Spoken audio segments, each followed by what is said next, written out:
Assalamualaikum warahmatullahi wabarakatuh.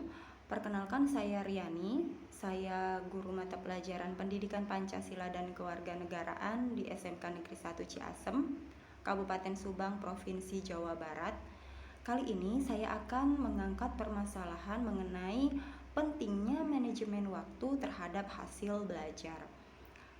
Permasalahan ini saya angkat ketika saya menemukan permasalahan di antara dua kelas, yang mana dua kelas ini sama-sama saya berikan dua tugas melalui ulangan harian. Namun ketika saya bandingkan nilainya, ternyata ada perbedaan yang signifikan. Maka dari itu saya tertarik sekali untuk membahas permasalahan tersebut kali ini. Permasalahan ini didasarkan dengan penelitian skripsi sarjana S1 oleh Saudari Nurul Syamsiah Febrianti, Fakultas Ilmu Tarbiyah dan Keguruan Universitas Islam Negeri Raden Fatah, Palembang. Sebelum kita bahas lebih lanjut mengenai permasalahan mengenai manajemen waktu terhadap hasil belajar, kita akan bahas dulu betapa peranan manajemen waktu itu sangat diperlukan dalam kegiatan belajar. Karena manajemen waktu merupakan salah satu faktor yang mempengaruhi belajar itu sendiri. Manajemen waktu yang baik merupakan motor penggerak dan pendorong bagi individu untuk belajar. Sehingga di dalam belajar, individu akan lebih bersemangat dan tidak lekas bosan dengan materi pelajaran yang dipelajari, dan seiring dengan hal itu dapat meningkatkan prestasi belajar. Untuk itu, siswa diharapkan bisa memanfaatkan waktu belajarnya dengan baik, sehingga memudahkan siswa dalam menambah wawasan serta pengetahuannya melalui waktu belajar yang tepat. Kemudian, ada beberapa faktor yang bisa mempengaruhi manajemen waktu belajar siswa. Yang pertama, usia. Yang kedua, jenis kelamin. Untuk usia sendiri, ini berdasarkan hasil penelitian Macan dan kawan-kawan yang menunjukkan bahwa ternyata terdapat hubungan antara usia dengan manajemen waktu. Ini sangat jelas ya, jadi semakin tinggi usia seseorang, maka semakin baik pula kemampuan manajemen waktunya. Sebaliknya, semakin rendahnya usia seseorang, maka semakin kurang kemampuan manajemen waktunya. Kemudian yang kedua, masih oleh Macan dan kawan-kawan, faktor yang mempengaruhi manajemen waktu belajar siswa yang kedua adalah jenis kelamin. Mereka berpendapat bahwa apabila wanita mempunyai waktu luang, maka wanita lebih cenderung mengisi waktu luang tersebut dengan melakukan pekerjaan yang ringan daripada bersantai-santai. Oleh karena itu, dapat dikatakan bahwa hampir seluruh waktunya cenderung digunakan untuk diisi dengan berbagai macam aktivitas. Sudah saya cantumkan sumbernya di bawah. Kemudian kita lanjut ke faktor penghambat dalam manajemen waktu. Di sini ada 6 yang saya tampilkan. Saya sesuaikan dengan permasalahan yang terjadi di dalam kelas saya. Disadur dari Sri Janti dan kawan-kawan di buku Etika Membangun Sikap Profesionalisme Sarjana.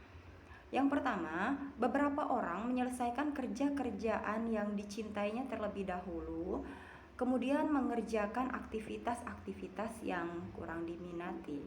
Kemudian yang kedua, beberapa orang cenderung menyelesaikan kerjaan yang mudah sebelum menyelesaikan kerjaan yang sulit.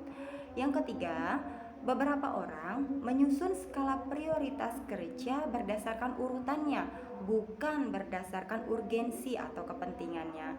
Keempat, beberapa orang melaksanakan kerja darurat atau mendesak sebelum mengerjakan pekerjaan penting. Yang kelima, beberapa orang melakukan aktivitas yang dapat mendekatkan mereka pada tujuan atau mendatangkan kemaslahatan bagi diri mereka sendiri. Kemudian yang terakhir, kebanyakan manusia cenderung menunggu masa paling akhir atau mepet istilahnya untuk memulai bergerak menuju pelaksanaan kerja yang dituntut.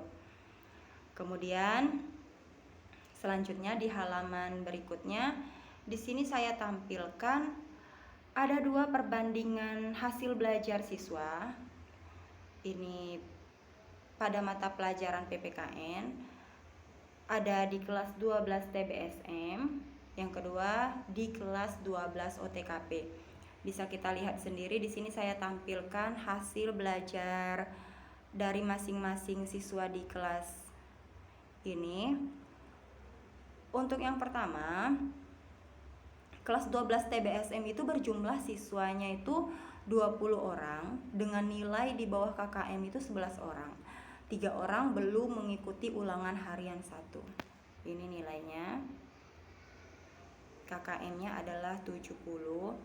Kemudian untuk di kelas 12 OTKP dengan jumlah 16 orang, nilai di bawah KKM-nya ada 5 orang. 1 orang belum mengikuti ulangan harian 1. Mungkin di sini kita tidak bisa membandingkan karena kelas pertama, kelas 12 TBSM ini ada 20 orang jumlahnya, sedangkan kelas 12 OTKP ini ada 16 orang. Tapi saya berasumsi bahwa walaupun kelas ini tidak sama jumlahnya, tetap saja di kelas 12 TBSM ini mayoritas itu laki-laki, dan 12 OTKP ini semuanya mayoritasnya perempuan, hanya ada 1 yang laki-laki. Memang sebanding atau selaras dengan penelitian yang sudah dilakukan oleh Saudari Nurul yang sudah saya tampilkan tadi. Jadi benar, dua faktor yang berpengaruh dalam manajemen waktu terhadap hasil belajar ini, diantaranya itu adalah jenis kelamin. Dari sini saya beranggapan bahwa memang benar bahwa perempuan dianggap lebih rajin, lebih baik dalam memanajemen waktu daripada laki-laki. Kemudian terakhir, solusi yang bisa saya tawarkan untuk memanajemen waktu, yang pertama harus ada sikap disiplin dan konsisten. Kedua, sebaiknya harus membuat jadwal kegiatan harian supaya lebih tahu mana prioritas, mana yang bukan, mana yang harus dikerjakan terlebih dahulu, mana yang bisa ditunda untuk beberapa saat kemudian.